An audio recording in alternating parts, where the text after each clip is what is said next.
I'm Katie Pavlis for townhall.com, and we're here with Cochise County Sheriff Larry Deaver. And he was in Washington, D.C. this week, testifying before Congress about what's going on down on the southern border. Well, it's my 10th attempt. Yes. To try to convince committees of Congress about what the reality is, and that's why I'm here. Well, you know, what's interesting is where we are on the border, and I tell people all the time, what is coming through us is coming through us. It's not staying there. And it's going everywhere USA. And it includes some very, very bad people. Not just people looking for work, and even those who are just seeking work. If they are going to find work legally, they have to commit document fraud and all kinds of other crimes.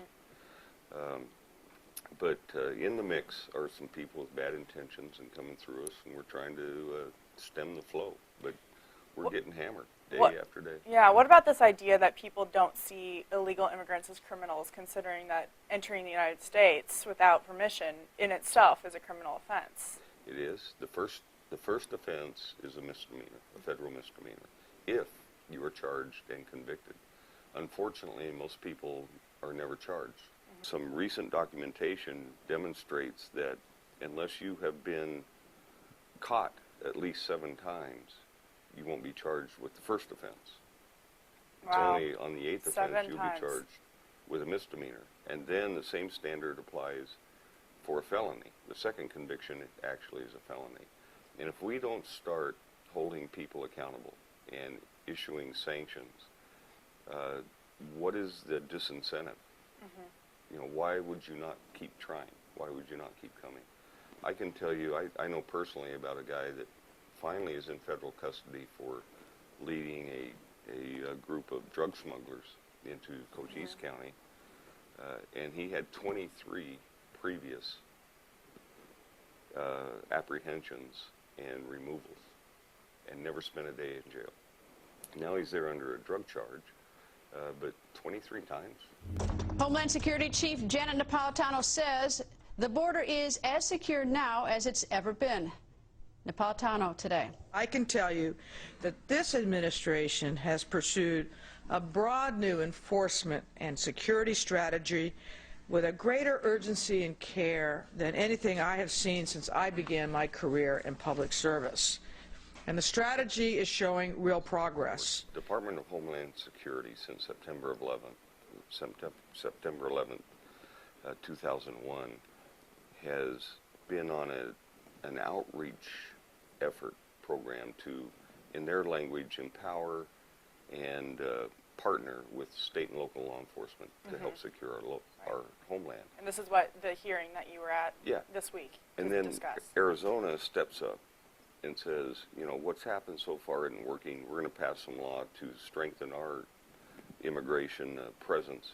And Department of Justice under the Obama administration sues us. The sizzling controversy over Arizona's toughest in the country immigration law just got hotter. This Justice Department lawsuit turned the heat way up, denouncing Arizona's State Bill 1070 as unconstitutional. The power to regulate immigration is exclusively vested in the federal government, it declares.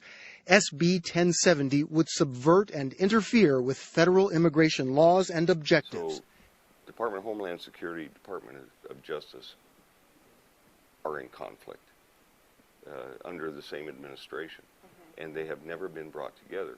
You can't say, we want you to help on one hand, and then sue us on the other hand and prevent us from helping. People, have you read the Arizona law? I have not had a chance to. I've glanced at it. I have not read it. Had a chance to review the new law that was passed by the state of Arizona? I've not reviewed it in detail. I certainly know of it, Senator. And what is really bizarre about that whole concept and idea is when it comes to gun running, money laundering, kidnapping, murder, all these other cross-border activities, I mean, we get plaques and awards and handshakes for, you know, participating and helping with that. And when it comes to immigration, they say, hands off. Why do you think that is? Do you think it's a political agenda? It's all a political agenda. It's all political. No matter whether your ancestors landed here on Ellis Island or came here on slave ships or came across the Rio Grande, we are all connected. We will rise and fall together. talk about the human rights aspect of this, because you always have people saying that securing the border, militarizing the border is a human rights violation. Asking for identification is a human rights violation. But they never seem to discuss the idea that human trafficking is happening in the United States every single day. And I'm sure that you've seen some devastating accounts of abuse when you're out with your deputies. Can you give us an example of maybe some of the stuff you've seen? Yeah, and thanks for making the distinction between smuggling and trafficking. Because smuggling is simply the process of moving people across the border and moving them on. Trafficking is what you just said, and that is the abuses, the sexual assault, the selling into prostitution, selling into indentured servitude, kidnapping for ransom. All of those things get involved. I think it's criminal, frankly, that people south of the border or all over the world think that they can cross the border and then die in the process. That we have not instilled in the culture of the world and people who would come into this country illegally that good chance you're going to die out there in that hostile environment. And they die all the time. We have mortuaries that finally refuse to respond to pick up dead bodies. I was talking to a Border Patrol agent about 2 years ago about the same issue, and he was saying that, down when they're in Mexico, they'll say, I'll have you in Phoenix in 3 days. We'll have food and water. We have this easy route to go on, and they basically lie to these people, and they say all you have to do is carry this 100-pound backpack full of marijuana over the border. They don't tell them it's going to be 110 degrees. They don't tell them there's not going to be any water. They don't tell them they're going to get left behind if they break a leg, if they get sick. They don't tell the women that they may be raped. Not to mention humiliated. We've heard of these rape trees that these coyotes have. I mean, people never talk about that aspect of the human rights argument. So I was driving home late one night. It's been several years ago during the peak of the height of, you couldn't go anywhere in Cochise County that you didn't find groups of misplaced people just looking for a ride that came on their own. Today, most of them are smuggled. It's much more sophisticated and controlled.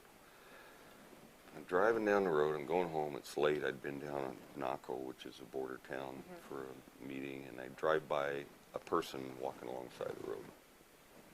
Thinking, well, it's another illegal. There's a Border Patrol checkpoint 7 miles down the road. He'll find his way there, or somebody pick him up. Then I started an argument with myself. I said, I think it was a woman. No, it doesn't matter. Yeah, it matters. I'm going back. Finally, I lost the argument, and I turned around and I went back. 27-year-old girl from Michoacan, 18 months pregnant. She was about to birth. She'd been left out in the desert by the group she was traveling with because she couldn't keep up. And finally found her way to the road. And she was down for the count. I mean, just barely moving, and all she could ask me for was water. I didn't have any. Today I have it. All my deputies have water in their cars. And so I got her to the Border Patrol checkpoint.